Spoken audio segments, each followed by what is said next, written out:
Alright, so to make this one go a little bit quicker for just detecting the spikes, I'm just going to get right into the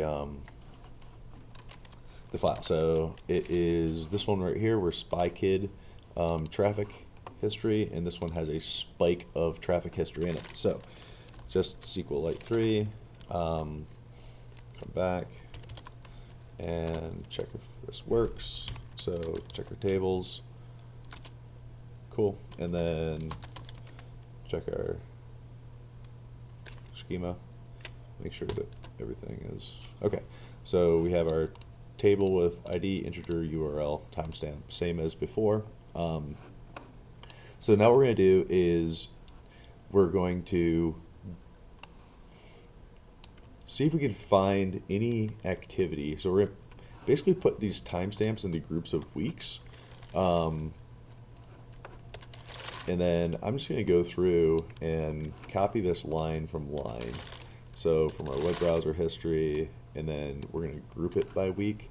So we're basically taking the string of the timestamp and giving it a year and a week, so that we can then group it and look at it. So this is what that means. So this is the year, this is the week based on the timestamp, and this is our number of sites. Now you're going to see right away that 94 is interesting. It's something worth investigating. That's based on all these other ones. So if you don't want to just search through and try to determine these on your own, what you can do is do it another way, which is basically look at the look at it from the standpoint, and I'm deleting some of the hashes I had there before. So taking this command from the GitHub page, this one is going to do a very similar thing, but now it's just going to say what are the average and what are the max. So same idea, but this time we're going to look at the average, we're going to look at the max, and then we're going to see the average here is 37 with a max of 94. So the same 94 looks suspicious. Now, if there was an 85 in here, we wouldn't have picked it up.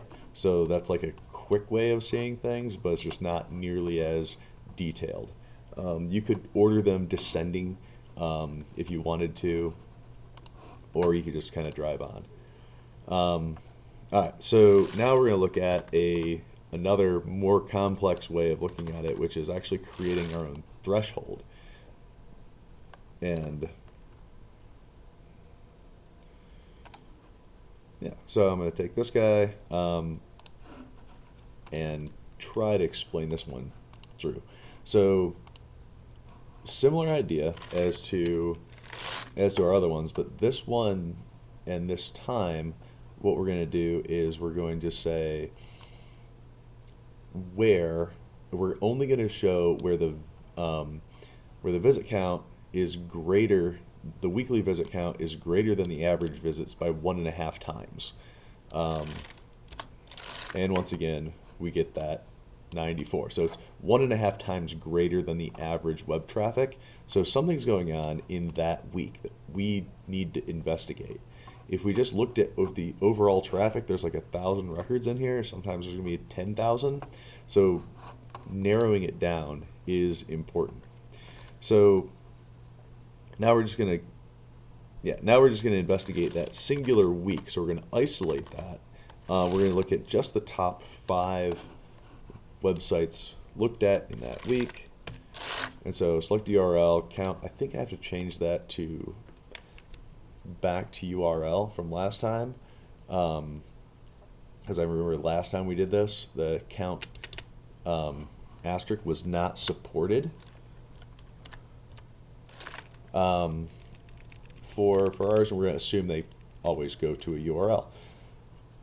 Okay, and we're going to isolate where that string frame is, specifically that 2025. So let's take a look at that.